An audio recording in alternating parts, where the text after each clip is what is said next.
Olá, sejam muito bem-vindos. Nós vamos estudar juntos agora o texto de Efésios, capítulo 4, versículos de 11 a 14. Pretendo ser breve desse estudo. Assim diz o texto, eu estou usando a versão King James, tá? Efésios, capítulo 4, versículo 11 em diante. E ele, se referindo a Jesus Cristo, e ele, Jesus, deu alguns, isto é, ele separou algumas pessoas dentre o grupo já de servos dele, dentre o grupo de pessoas santas, santificadas, salvas em Cristo. Ele separa alguns dentre os fiéis e os deu para apóstolos. Essa palavra apóstolo, ela significa alguém que é enviado. E alguém que é enviado com ênfase no que o está enviando. Ou seja, o apóstolo é aquele que é enviado, mas que não manifesta a si mesmo. A ênfase do ministério apostólico está em Jesus Cristo, que é quem o enviou.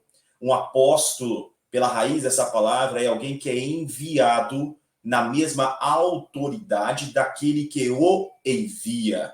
Então, o apóstolo ele é um representante direto de Jesus Cristo. Ele vai na mesma autoridade de quem o enviou, na autoridade de Cristo, tá? Então, o apóstolo, ele é dado à evangelização, ele é dado à implantação de igrejas, ele é dado ao aperfeiçoamento dos santos, ele é dado nessa obra de ministério, né, para a edificação da igreja. Um apóstolo, ele não é dado para um engrandecimento pessoal, para um enriquecimento próprio.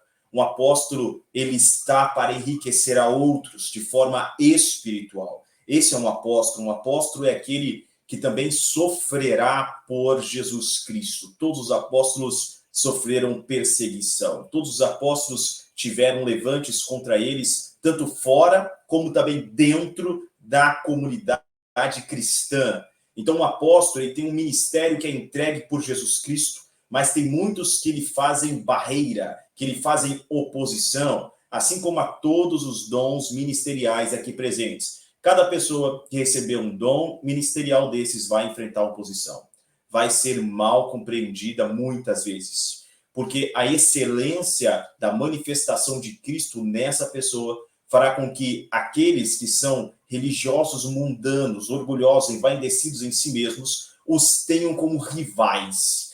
Vejam esses que têm um dom ministerial em que Cristo aparece como se quisessem usurpar o controle, como se quisessem dominar o poder, e não é isso. Aquele que é enviado, ele está na autoridade que o envia, e o único propósito dos dons ministeriais é manifestar Jesus Cristo e aperfeiçoar os santos, aperfeiçoar a igreja. Veja, ele deu alguns para apóstolos e alguns para profetas. O profeta é aquele que recebe de Deus e entrega ao povo. O profeta é alguém que tem uma visão mais abrangente, que tem uma visão que vai além, tem uma visão no futuro, tem uma visão profética. O profeta é aquele que tem paciência, porque ele já recebeu de antemão o que Deus fará. A Bíblia diz que o Senhor mesmo falou que não faria coisa alguma sem antes, sem primeiro manifestar aos seus profetas. Então, o profeta é aquele que tem paciência, porque ele já sabe,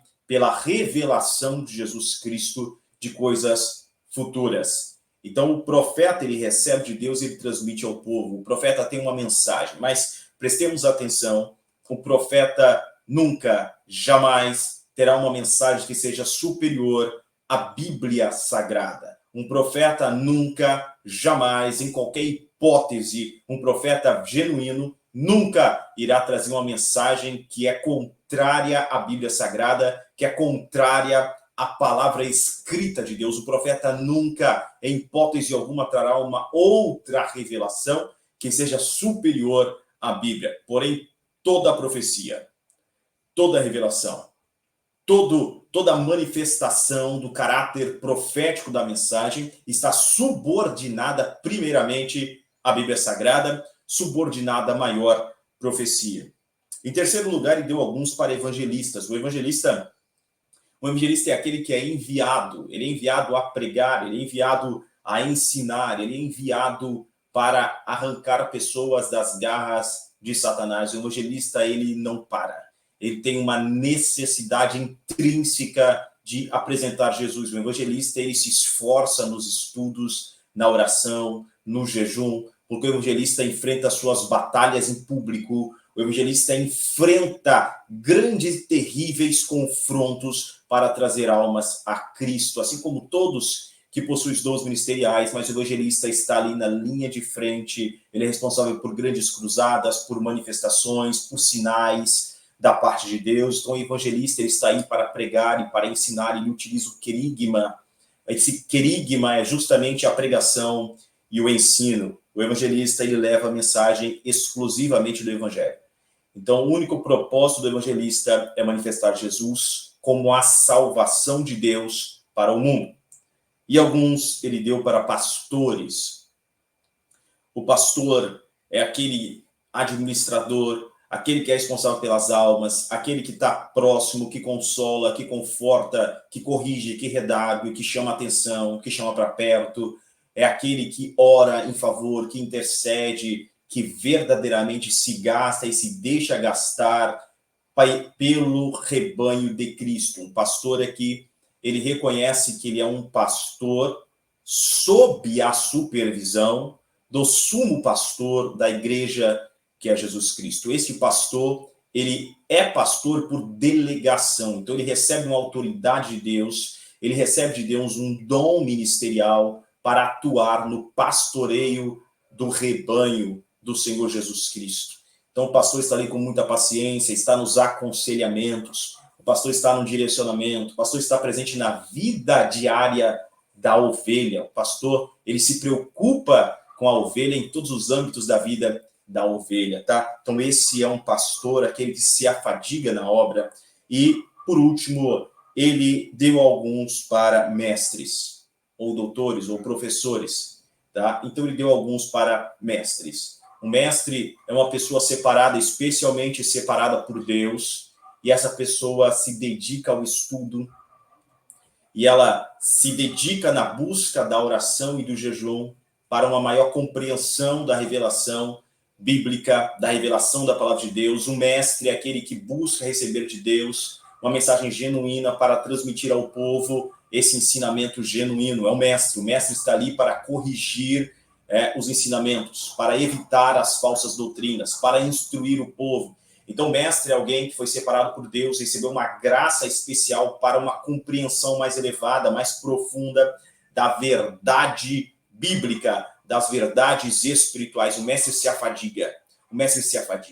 Nós podemos identificar um ministério de mestre, um ministério de professor na vida de alguém, se nós visitarmos essa pessoa e nós vamos ver o interesse que ela tem pelo estudo, o interesse que ela tem pela leitura, o interesse que essa pessoa tem por conhecer mais, o interesse pela oração, o interesse pela Bíblia Sagrada, um conhecimento que se demonstra vasto em vários temas. O mestre, ele tem um conhecimento em vários temas, em várias áreas do saber. Ele aplica isso de acordo com a Bíblia Sagrada. Então, ele tem capacidade para debates, ele tem capacidade para convencer os contradizentes. O mestre é aquele que está ali, inclusive, para tirar dúvidas, tá? O mestre, ele é usado por Deus para guiar até a mais profunda da revelação da palavra. Mas lembre-se que tudo é dado de acordo com a necessidade do rebanho.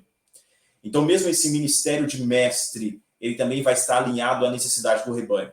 Se o mestre está em uma igreja local em que o nível de entendimento dessas pessoas é menor, é mais raso, o mestre vai ter um ensino também para atender essa necessidade.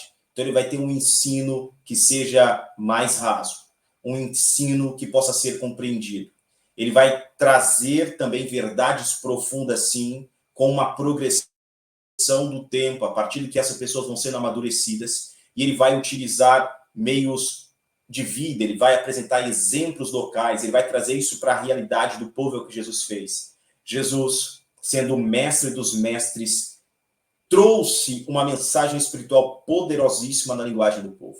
Uma mensagem espiritual elevadíssima, muito profunda, mas uma linguagem que todos podiam entender. Ele utilizou parábolas, utilizou aspectos da vida local dos seus ouvintes. Em outros momentos, ele já utiliza uma forma de falar, de se expressar, que os presentes não entenderiam a mensagem, mas só aquele que verdadeiramente tem o interesse, esse entenderia a mensagem.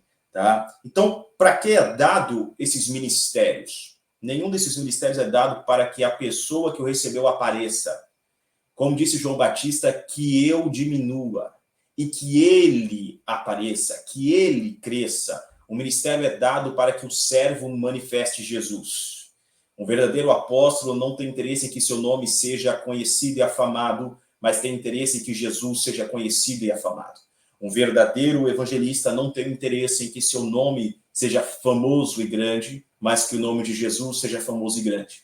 Um verdadeiro pastor, um verdadeiro profeta, um verdadeiro mestre não tem interesse em que ele mesmo seja reconhecido pelos homens como sendo alguém grande, mas tem interesse em que Jesus seja engrandecido entre os homens. Como eu ouvi o pastor Napoleão Falcão dizendo em uma entrevista, ele dizia que não existem grandes pregadores. Preste atenção nisso, não existem grandes pregadores. Nunca existiram grandes pregadores. Apenas Jesus foi grande. Nós recebemos, nós ouvimos grandes mensagens de Deus. A grande mensagem é de Deus. Deus entrega grandes mensagens a pequenos vasos de barro. Então, não existem grandes pregadores, existem grandes mensagens entregues por Deus, que é o grande. E essas mensagens são nos entregues por pequenos vasos de barro. Esses são aqueles que possuem os dons ministeriais e ninguém pense de si mais do que convém. Versículo 12. Eles são dados para o aperfeiçoamento. O aperfeiçoamento é um melhoramento. Um aperfeiçoamento é tornar algo mais rígido, mais forte ou mais flexível. É fazer com que algo resista mais. É trazer uma evolução. Um aperfeiçoamento é melhorar alguma coisa. Então, estes dons, essas pessoas dotadas com os dons, elas são dadas para o aperfeiçoamento dos santos. Daqueles que já estão separados, daqueles que são salvos em Jesus Cristo. Para a obra do ministério. O ministério é trabalho, para a obra do trabalho, para a obra de construção. Essa mensagem é especificamente para você que é líder em um departamento da igreja. Você não está aí para você aparecer, você está aí para aperfeiçoar os santos, para aperfeiçoar essa parte do rebanho de Deus que está sob o seu cuidado, que está sob o seu direcionamento. O que você tem feito que tem tornado essas pessoas melhores? O que você tem feito que tem tornado eles espiritualmente mais fortes, mais saudáveis, mais sadios? O que você tem feito na obra de Deus que tem aproximado mais essas pessoas do dono da obra? Você tem construído neles, e é isso que nós, líderes, devemos fazer, a construção de Jesus Cristo no rebanho, a construção deste homem espiritual, esta edificação das pedras espirituais que são cada pessoa. E a união destas pedras faz um grande bloco, nós construímos assim a igreja. Jesus é o construtor maior e disse, eu edificarei, eu construirei, eu fortalecerei, eu edificarei. O quê? A minha igreja. A minha igreja, a minha igreja, a igreja de Jesus. Os dons ministeriais são de Jesus. Quem aparece é ele, a construção é dele, o engenheiro é ele. Nós auxiliamos nesta obra de construção. Agora, como está o seu auxílio nesta obra? Você tem sido um servo útil nesta obra ou um servo inútil? Certa vez, Jesus disse no livro do Evangelho, segundo escreveu Marcos, que o servo que só faz aquilo que lhe é mandado deve se considerar inútil, porque só fez o que era esperado, ou seja, nós devemos ir além. Nós devemos ir além, de bom grado nos gastar e nos deixar gastar por esta obra, sem esperar reconhecimento humano. Existem aqueles momentos em que parece que a obra está demorando, parece que a obra está mais parada, porém, Jesus falou sobre a semente. O reino do céu é comparado àquele que semeou a boa semente. né? E de dia e de noite ele não sabe como, mas a semente cresce, ela germina, ela vai brotar. Não se sabe como, não se sabe exatamente o que está acontecendo, mas a semente está germinando. Então, mesmo nos momentos em que a obra parece mais dificultosa, parece mais árida, parece que a construção está demorando mais, é o momento em que a semente está brotando. Toda construção, toda grande construção, ela demora muito mais para se lançar os alicerces. Ela demora aquela construção aquela parte da construção que nem vai aparecer, que as pessoas nem vão ver, que não vai ser notada, tá? Aquela parte das sapatas, aquela parte ali da construção das colunas, do vigamento, a estrutura base, um fundamento sobre onde vai ser levantado esse grande prédio, aí está a demora. Aí está os maiores esforços, aí está a grande quantidade dos recursos, aí está os elementos mais firmes da obra, os elementos mais potentes dessa obra, as ferramentas mais pesadas, a maior mão de obra, a maior quantidade de ferramental, de recursos está nessa parte da construção, é utilizado no fundamento. E quando o fundamento está sólido, está bem firme, e é possível começar a ver subir os primeiros andares, aí parece que a obra vai rápido.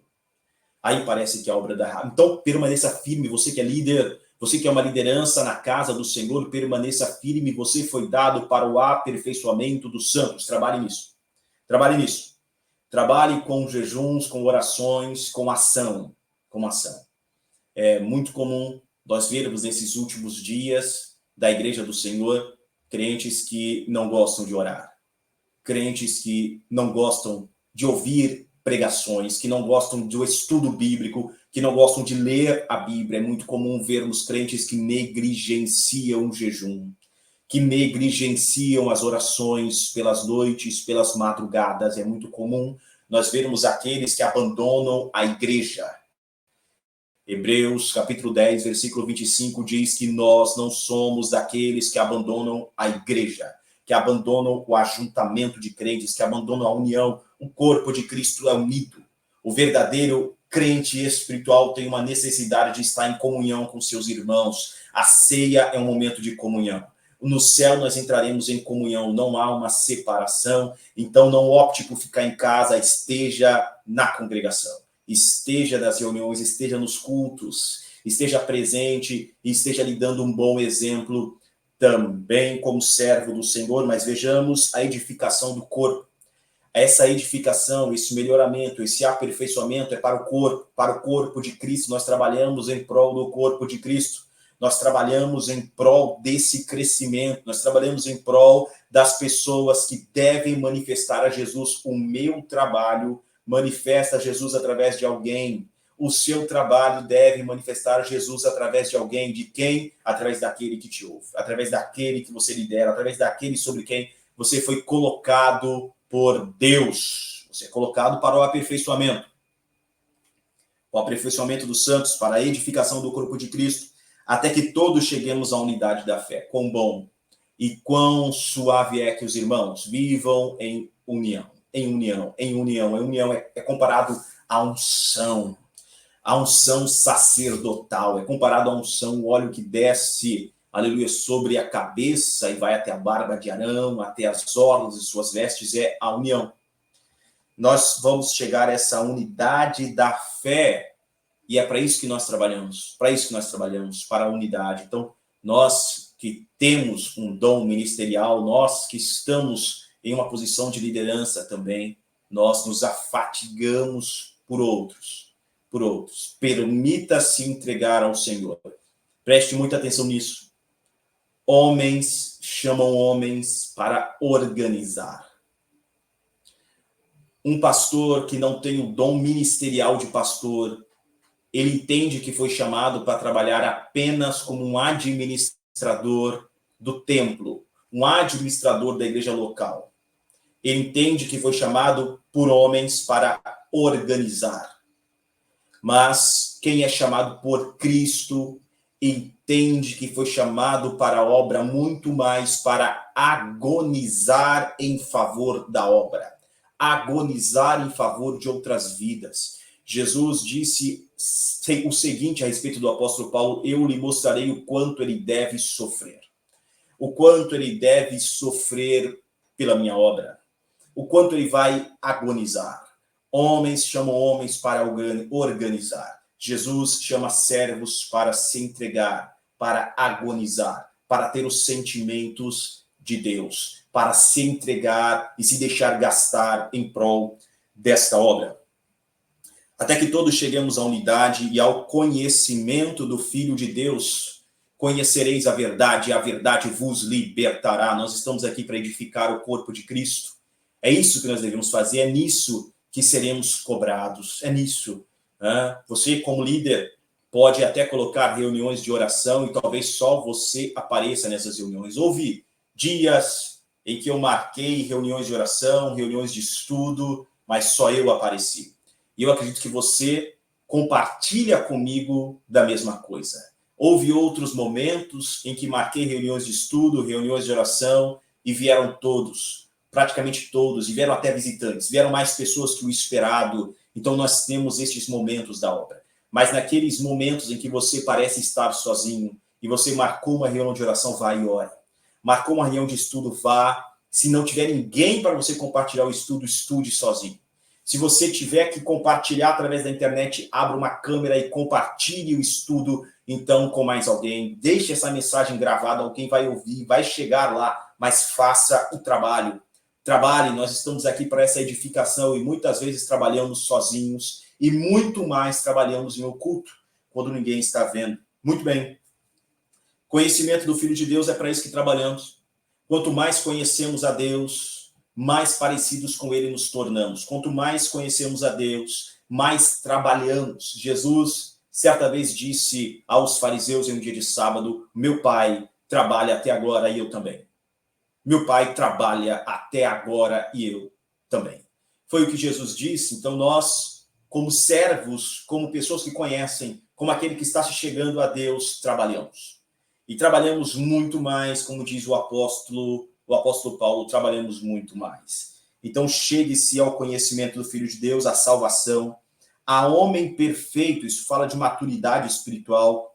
Maturidade espiritual, nesses tempos, tem muitos que vivem as emoções como ondas, né? Como ondas numa praia. Hoje estão muito bem, amanhã estão muito mal. Estão sempre como ondas, rebatidas pelo vento, emoções flutuantes, variantes. É necessário chegar à maturidade espiritual. E eu falo ainda de pessoas que receberam já um dom, que receberam um batismo com o Espírito Santo, que foram revestidas de poder, mas depois de algum tempo voltaram a ser ondas, agindo como onda, agitada pelo vento, sem firmeza. Onde está a vossa fé? Como escreveu o apóstolo Paulo aos Gálatas, eu só quero saber isso de vocês.